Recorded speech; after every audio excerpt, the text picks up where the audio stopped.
Suji's favourite വേൾഡിന്റെ വചന കേൾവിയിലേക്ക് എല്ലാവർക്കും സ്വാഗതം. പ്രതിദിന വിശുദ്ധ വേദപുസ്തക വായന 851 ദിവസം. ദാനിയേലിന്റെ പുസ്തകം 3-ാം അധ്യായം. നെബൂഖദ്നേസർ രാജാവ് പൊന്നുകൊണ്ട് ഒരു ബിംബമുണ്ടാക്കി. അതിന്റെ ഉയരം 60 മുഴവും വണ്ണം 6 മുഴവുമായിരുന്നു. അവൻ അതിനെ ബാബേൽ സംസ്ഥാനത്ത് ദുരാസമഭൂമിയിൽ നിർത്തി. നെബൂഖദ്നേസർ രാജാവ് പ്രധാന ദേശാധിപന്മാരും സ്ഥാനാപതിമാരും ദേശാധിപന്മാരും ന്യായാധിപന്മാരും ഭണ്ഡാര വിചാരകന്മാരും മന്ത്രിമാരും നഗരാധിപന്മാരും സകല സംസ്ഥാന പാലകന്മാരും നെബൂഖദ്നേസർ രാജാവ് നിർത്തിയ ബിംബത്തിന്റെ പ്രതിഷ്ഠയ്ക്ക് വന്നുകൂടുവാൻ ആളയച്ചു. അങ്ങനെ പ്രധാന ദേശാധിപന്മാരും സ്ഥാനാപതിമാരും ദേശാധിപന്മാരും ന്യായാധിപന്മാരും ഭണ്ഡാര വിചാരകന്മാരും മന്ത്രിമാരും നഗരാധിപന്മാരും സകല സംസ്ഥാന പാലകന്മാരും നെബൂഖദ്നേസർ രാജാവ് നിർത്തിയ ബിംബത്തിന്റെ പ്രതിഷ്ഠയ്ക്ക് വന്നുകൂടി. നെബൂഖദ്നേസർ നിർത്തിയ ബിംബത്തിന്റെ മുൻപാകെ നിന്നു. അപ്പോൾ ഘോഷകൻ ഉച്ചത്തിൽ വിളിച്ചു പറഞ്ഞത്, വംശങ്ങളും ജാതികളും ഭാഷക്കാരുമായുള്ളവരെ, നിങ്ങളോട് കൽപ്പിക്കുന്നത് എന്തെന്നാൽ, കാഹളം, കുഴൽ, തമ്പുരു, കിന്നരം, വീണ, നാഗസ്വരം മുതലായ സകലവിധ വാദ്യനാദവും കേൾക്കുമ്പോൾ നിങ്ങൾ വീണ് നെബൂഖദ്നേസർ രാജാവ് നിർത്തിയിരിക്കുന്ന സ്വർണബിംബത്തെ നമസ്കരിക്കണം.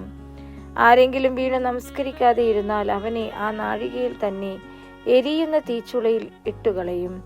അതുകൊണ്ട് സകല വംശങ്ങളും കാഹളം, കുഴൽ, തമ്പുരു, കിന്നരം, വീണ മുതലായ സകലവിധ വാദ്യനാദവും കേട്ടപ്പോൾ സകല വംശങ്ങളും ജാതികളും ഭാഷക്കാരും വീണു നെബൂഖദ്നേസർ രാജാവ് നിർത്തിയ സ്വർണബിംബത്തെ നമസ്കരിച്ചു. എന്നാൽ ആ സമയത്ത് ചില കൽദയർ അടുത്തു വന്നു യഹൂദന്മാരെ കുറ്റം ചുമത്തി. അവർ നെബൂഖദ്നേസർ രാജാവിനെ ബോധിപ്പിച്ചത്, രാജാവ് ദീർഘായുസ്സായിരിക്കട്ടെ. രാജാവെ, കാഹളം, കുഴൽ, തമ്പുരു, കിന്നരം, വീണ, നാഗസ്വരം മുതലായ സകലവിധ വാദ്യനാദവും കേൾക്കുന്ന ഏവനും വീണ് സ്വർണബിംബത്തെ നമസ്കരിക്കണമെന്നും ആരെങ്കിലും വീണ് നമസ്കരിക്കാതെ ഇരുന്നാൽ അവനെ എരിയുന്ന തീച്ചുളയിൽ ഇട്ടുകളയുമെന്നും ഒരു തീർപ്പ് കൽപ്പിച്ചുവല്ലോ. ബാബേൽ സംസ്ഥാനത്തിലെ കാര്യാദികൾക്ക് മേൽ വിചാരകന്മാരായി നിയമിച്ച ശദ്രക്ക്, മേശക്ക്, അബേദനഗോ എന്ന ചില യഹൂദന്മാരുണ്ടല്ലോ. ഈ പുരുഷന്മാർ രാജാവിനെ കൂട്ടാക്കിയില്ല. അവർ തിരുമനസ്സിലെ ദേവന്മാരെ സേവിക്കുകയോ തിരുമനസ്സുകൊണ്ട് നിർത്തിയ സ്വർണബിംബത്തെ നമസ്കരിക്കുകയോ ചെയ്യുന്നില്ല. അപ്പോൾ നെബൂഖദ്നേസർ ഉഗ്രകോപവും ക്രോധവും പൂണ്ട് ശദ്രക്കിനെയും മേശക്കിനെയും അബേദനഗോവിനെയും കൊണ്ടുവരുവാൻ കൽപ്പിച്ചു. ആ പുരുഷന്മാരെ രാജസന്നിധിയിൽ കൊണ്ടുവന്നു. നെബൂഖദ്നേസർ അവരോട് കൽപ്പിച്ചത്, ശദ്രക്കെ, മേശക്കെ, അബേദനഗോവേ, നിങ്ങൾ എൻ്റെ ദേവന്മാരെ സേവിക്കുകയോ ഞാൻ നിർത്തിയ സ്വർണബിംബത്തെ നമസ്കരിക്കുകയോ ചെയ്യുന്നില്ല എന്നുള്ളത് നേർ തന്നെയോ?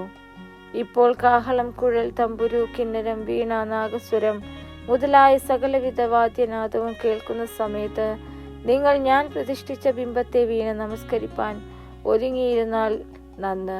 നമസ്കരിക്കാതെ ഇരുന്നാലോ ഈ നാഴികയിൽ തന്നെ നിങ്ങളെ എരിയുന്ന തീച്ചുളയിൽ ഇട്ടുകളയും. നിങ്ങളെ എൻ്റെ കയ്യിൽ നിന്ന് വിടുവിക്കാവുന്ന ദേവൻ ആർ? ശദ്രക്കും മേശക്കും അബേദനഗോവും രാജാവിനോട്, നെബൂഖദ്നേസരെ, ഈ കാര്യത്തിൽ ഉത്തരം പറവാൻ ആവശ്യമില്ല. ഞങ്ങൾ സേവിക്കുന്ന ദൈവത്തിന് ഞങ്ങളെ വിടുവിപ്പാൻ കഴിയുമെങ്കിൽ അവൻ ഞങ്ങളെ എരിയുന്ന തീച്ചുളയിൽ നിന്നും രാജാവിൻ്റെ കയ്യിൽ നിന്നും വിടുവിക്കും. അല്ലെങ്കിലും ഞങ്ങൾ രാജാവിൻ്റെ ദേവന്മാരെ സേവിക്കുകയില്ല, രാജാവ് നിർത്തിയ സ്വർണബിംബത്തെ നമസ്കരിക്കുകയുമില്ല എന്ന് അറിഞ്ഞാലും എന്ന് ഉത്തരം പറഞ്ഞു. അപ്പോൾ നെബൂഖദ്നേസറിന് കോപം മുഴുത്തു. ശദ്രക്കിൻ്റെയും മേശക്കിൻ്റെയും അബേദനഗോവിൻ്റെയും നേരെ മുഖഭാവം മാറി. ചൂള പതിവായി ചൂട് പിടിപ്പിച്ചതിൽ 7 മടങ്ങ് ചൂട് പിടിപ്പിപ്പാൻ അവൻ കൽപ്പിച്ചു. അവൻ തന്റെ സൈന്യത്തിലെ മഹാബലവാന്മാരായ ചില പുരുഷന്മാരോട് ശദ്രക്കിനെയും മേശക്കിനെയും അബേദനഗോവയെയും ബന്ധിച്ച് എരിയുന്ന തീച്ചുളയിൽ ഇട്ടുകളവാൻ കൽപ്പിച്ചു.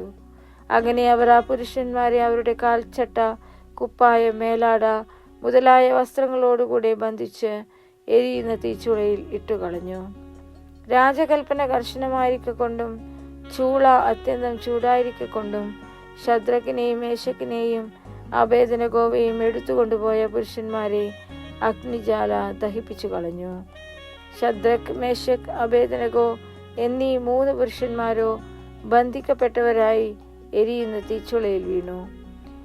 നെബൂഖദ്നേസർ രാജാവ് ഭ്രമിച്ചു വേഗത്തിൽ എഴുന്നേറ്റ് മന്ത്രിമാരോട്, നാം 3 പുരുഷന്മാരെ അല്ലയോ ബന്ധിച്ചു തീയിലിട്ടത് എന്ന് ചോദിച്ചതിന് അവർ, സത്യം തന്നെ രാജാവേ എന്ന് രാജാവിനോട് ഉണർത്തിച്ചു. അതിനു അവൻ, 4 പുരുഷന്മാർ കെട്ടഴിഞ്ഞ് തീയിൽ നടക്കുന്നത് ഞാൻ കാണുന്നു. അവർക്കൊരു കേടും തട്ടിയിട്ടില്ല.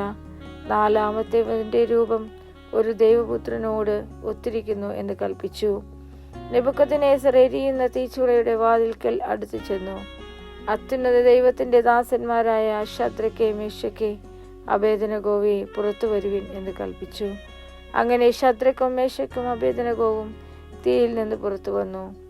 പ്രധാന ദേശാധിപതിമാരും സ്ഥാനാപതിമാരും ദേശാധിപതിമാരും രാജമന്ത്രിമാരും വന്നുകൂടി.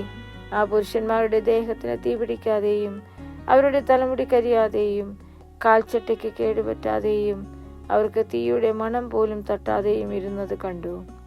അപ്പോൾ നെബൂഖദ്നേസർ കൽപ്പിച്ചത് ശദ്രക്കിന്റെയും മേശക്കിന്റെയും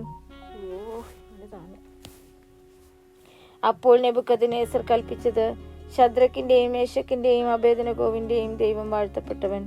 തങ്ങൾ ആശ്രയിക്കുകയും സ്വന്തം ദൈവത്തെ അല്ലാതെ വേറൊരു ദൈവത്തെയും സേവിക്കുകയോ നമസ്കരിക്കുകയോ ചെയ്യാതിരിക്കത്തക്കവണ്ണം രാജകൽപ്പന കൂടെ മറുത്ത് തങ്ങളുടെ ദേഹത്തെ ഏൽപ്പിച്ചു കൊടുക്കുകയും ചെയ്ത തന്റെ ദാസന്മാരെ അവൻ സ്വദൂതനെ അയച്ചു വിടുവിച്ചിരിക്കുന്നുവല്ലോ.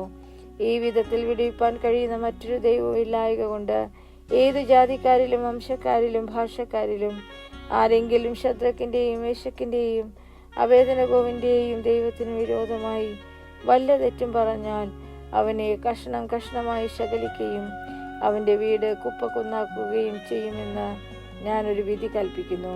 പിന്നെ രാജാവ് ശദ്രക്കിനും മേശക്കിനും അബേദ്നെഗോവിനും ബാബേൽ സംസ്ഥാനത്ത് സ്ഥാനമാനങ്ങൾ കൽപ്പിച്ചു കൊടുത്തു.